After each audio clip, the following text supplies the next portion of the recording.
Aula de História: Os primeiros habitantes do Brasil. Quando Pedro Álvares Cabral chegou às terras que hoje chamamos de Brasil, aqui já viviam vários grupos indígenas, cada um com seus costumes, crenças, organização social, enfim, sua cultura. Para sobreviver, os índios praticavam a pesca, a caça e plantavam mandioca, feijão, milho, abóboras e etc. Os indígenas espalhavam-se por todo o Brasil. Tinham características diferentes das dos brancos e estavam sempre reunidos e organizados em suas comunidades. Os povos indígenas faziam vários utensílios, como redes de algodão, flechas e lanças para caçar. Eles também fabricavam canoas e instrumentos musicais, como maracá, tambor e flauta. Toda aldeia tinha um chefe, e esse chefe ele era chamado de morobixaba ou cacique, como nós conhecemos.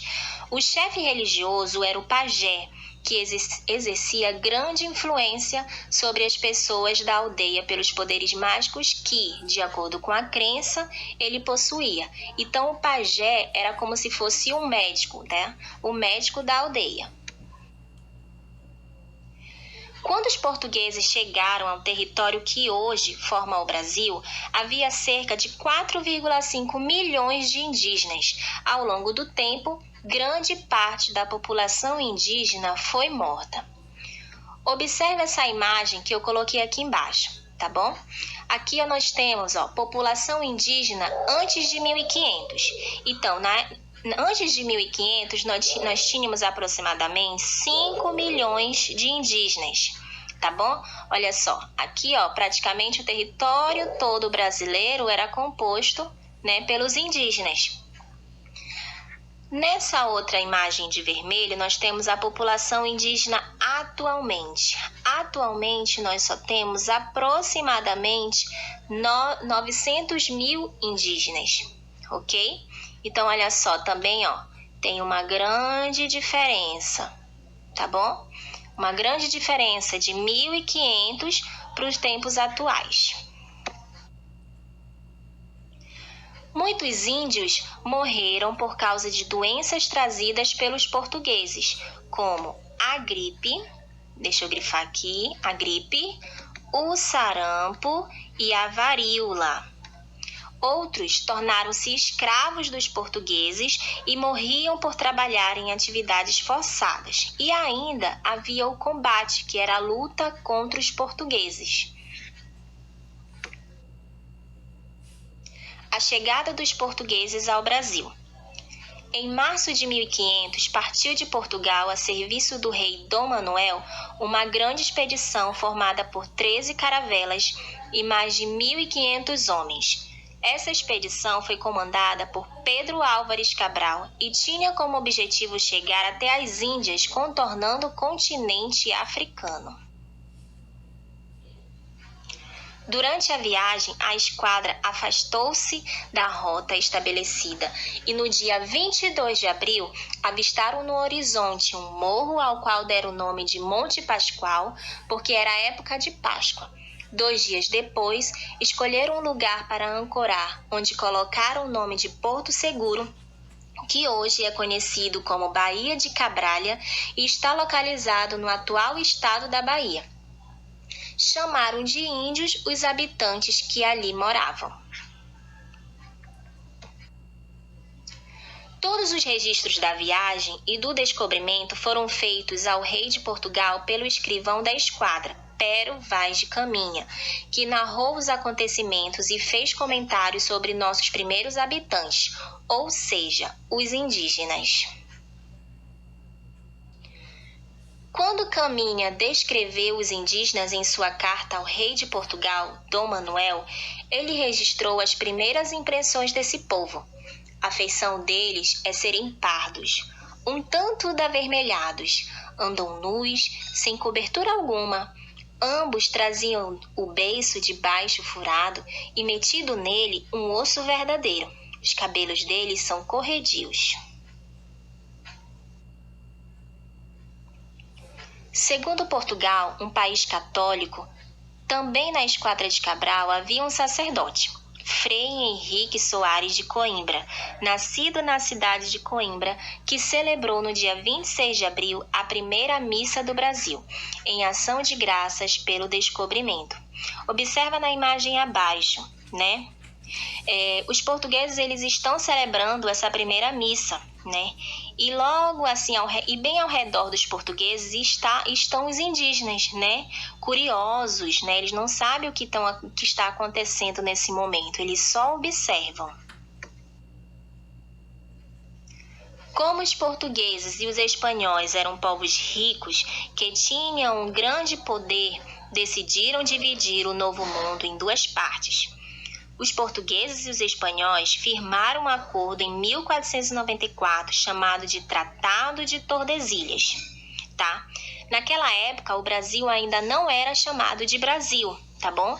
Ele era chamado de Novo Mundo, tá bom? Então, ele foi dividido, tá certo? E na parte verdinha que vocês estão olhando era o território da Espanha. E na parte amarela era o território de Portugal. Exploração do pau-brasil. Com o passar dos anos, o pau-brasil, madeira da qual se podia extrair uma tintura forte de cor de brasa, passou a ser uma matéria-prima de grande valor, retirada em quantidade para ser vendida na Europa. Por isso, em 1527, nossa terra passou a ser chamada de Brasil. Os portugueses começaram a explorar o pau-brasil das matas, praticaram um tipo de comércio chamado de escambo, que era a troca de bugigangas, que são os espelhos, pentes, facas e machados, pelo pau-brasil, obviamente sem a presença de dinheiro, ou seja, era a troca de mercadorias. Naquela época não existia dinheiro, tá bom? Então, como era que era feito esse negócio, né?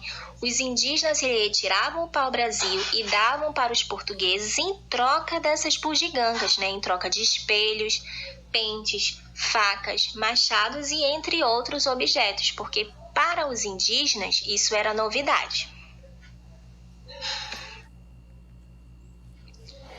Os portugueses estavam interessados em ficar com as terras que eram ocupadas pelos povos indígenas e não pensaram duas vezes antes de começar a matar os nativos.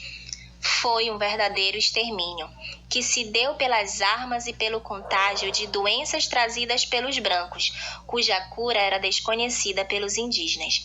Esse processo de ocupação acabou com muitas sociedades indígenas que viviam nas terras desejadas pelos portugueses.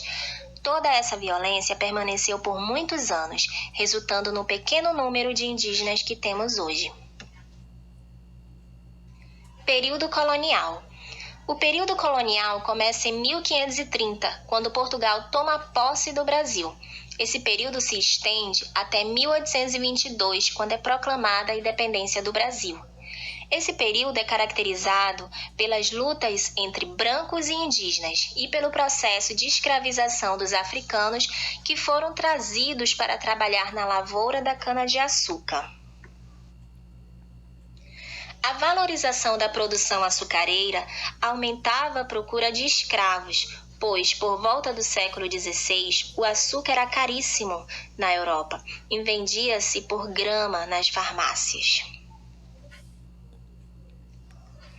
No período colonial, muitas cidades foram fundadas, crescendo posteriormente graças à compra e venda da produção local. Desses recursos, os principais foram... Aí nós temos, aqui nas imagens, né? A cana-de-açúcar, a criação de gado, o ouro e o café. Nesse período, o povo brasileiro foi se miscigenando, ou seja, misturando as raças. Foi no Brasil colônia que se deu a mestiçagem brasileira, tá? Observe essa imagem que eu coloquei aí, tá? A mistura de raças do branco com o índio forma o mameluco. A mistura de raças do branco com o negro forma a mulata. E a mistura de raças do negro com o índio forma o cafuso. Então por hoje é só, meus amores.